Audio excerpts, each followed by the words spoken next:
Greta Thunberg est de retour et elle est un peu offensée d'être qualifiée d'antisémite, car elle affirme devant le monde entier qu'elle est vraiment quelqu'un qui lutte pour les droits humains. Comment pouvez-vous dire que je déteste les juifs alors que je fais tout pour défendre l'humanité dans le monde entier?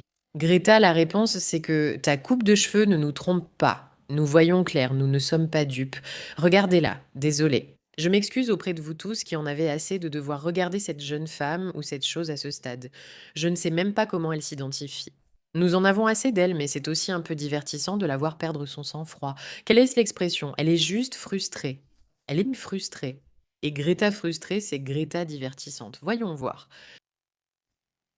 Apparemment, récemment, le gouvernement israélien a publié un rapport dans lequel ils m'ont identifiée comme la deuxième antisémite la plus dangereuse au monde. Et la raison, c'est que j'utilise des termes comme génocide, siège et famine de masse pour parler de la situation à Gaza. De toute façon, le génocide continue. Et il y a seulement quelques semaines, Israël a adopté une nouvelle loi pour imposer la peine de mort sur la base de la race uniquement pour les Palestiniens. C'est de l'apartheid.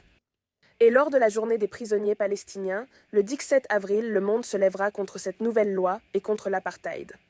Nous devons mobiliser toutes les composantes de la société civile pour exiger l'imposition de sanctions, le désinvestissement, les boycotts, l'obligation faite aux criminels de guerre de rendre des comptes et mettre fin à notre complicité avec le génocide et l'apartheid. C'est le strict minimum. Organisez-vous et soyez présentes le 17 avril pour la journée des prisonniers palestiniens. Oh, on a eu un petit bout de gros mots là-bas. On pourrait penser qu'avec tout l'argent qu'elle a gagné grâce à son ridicule coup de pub, elle pourrait s'offrir un coach de diction pour être un peu plus agréable à écouter, ou au moins une coiffeuse pour être plus agréable à regarder, ou au moins que quelqu'un lui enlève sa caméra pour qu'elle soit plus supportable pour nos cerveaux à toutes. Mais encore une fois, pour une raison quelconque, Greta ne prend pas mes suggestions en compte, même si je pense que je pourrais faire un meilleur travail en relations publiques que son attaché de presse actuel.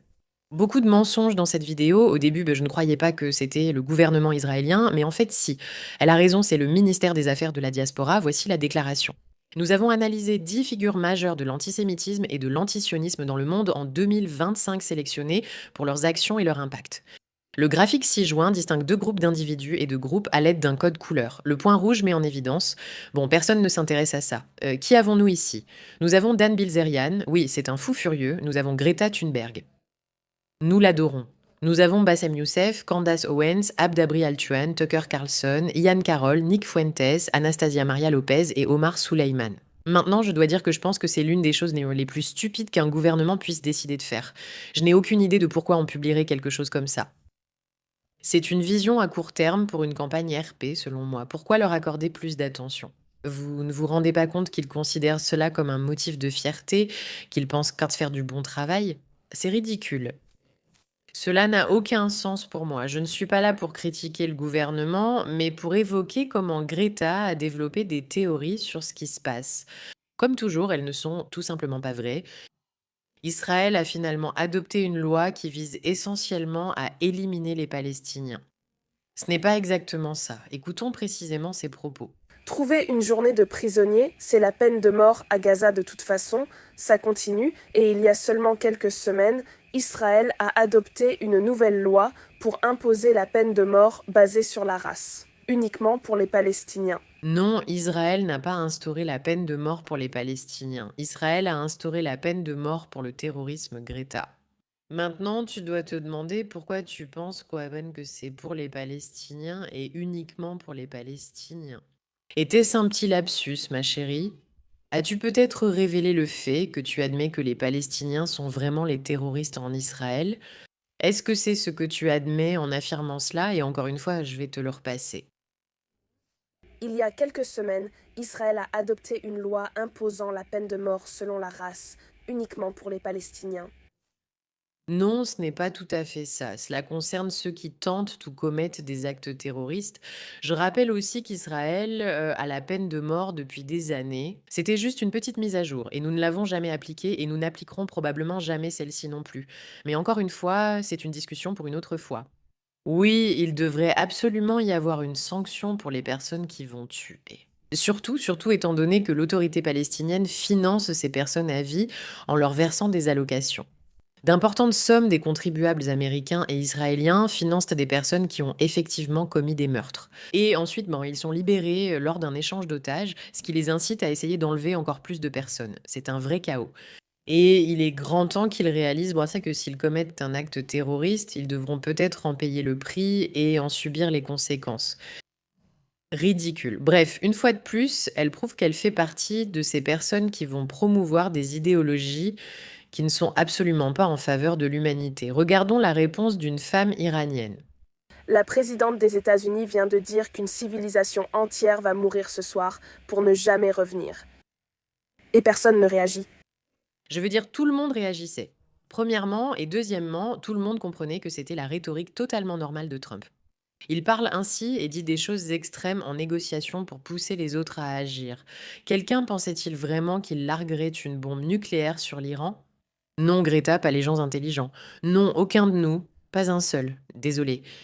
Donc, le régime islamique a tué 46 000 des miens les 8 et 9 janvier et vous n'avez pas pensé que c'était important d'en parler sur votre plateforme. Le régime islamique a coupé Internet pour les empêcher de faire entendre leur voix hors d'Iran et vous n'avez pas jugé cela important. Ils ont battu le record de la plus longue coupure d'Internet et vous n'avez pas cru que c'était important.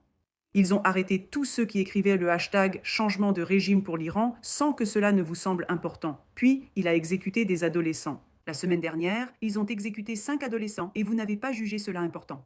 Parce que Greta est la reine pour omettre avec désinvolture des informations qui pourraient réellement donner le contexte de ce qui se passe vraiment.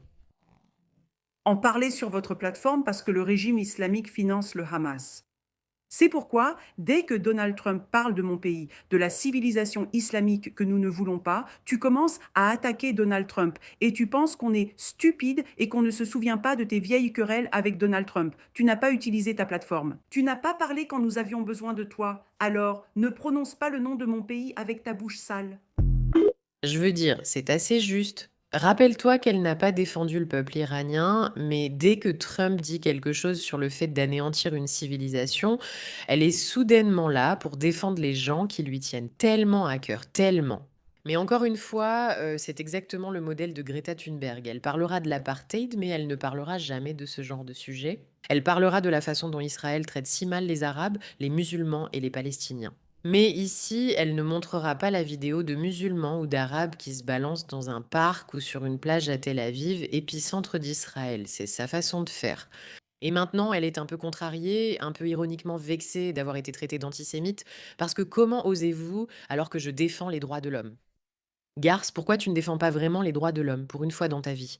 Tu devrais essayer, sincèrement, essaie juste. Essaie d'être honnête et de dire la vérité. Ça ne te fera pas de mal, honnêtement, c'est même un peu mieux. Tu te sens bien le soir en te couchant, sachant que tu te bats pour quelqu'un qui ne cherche pas à t'exécuter ou à te violer. Parce qu'il y a de fortes chances, il y a de fortes chances que si la République islamique mettait la main sur toi, tu connaîtrais probablement le même sort que beaucoup de femmes qui souffrent actuellement sous le groupe le plus humanitaire du monde que tu essaies de défendre contre le terrible dictateur Trump. Merci de ton attention à ce sujet.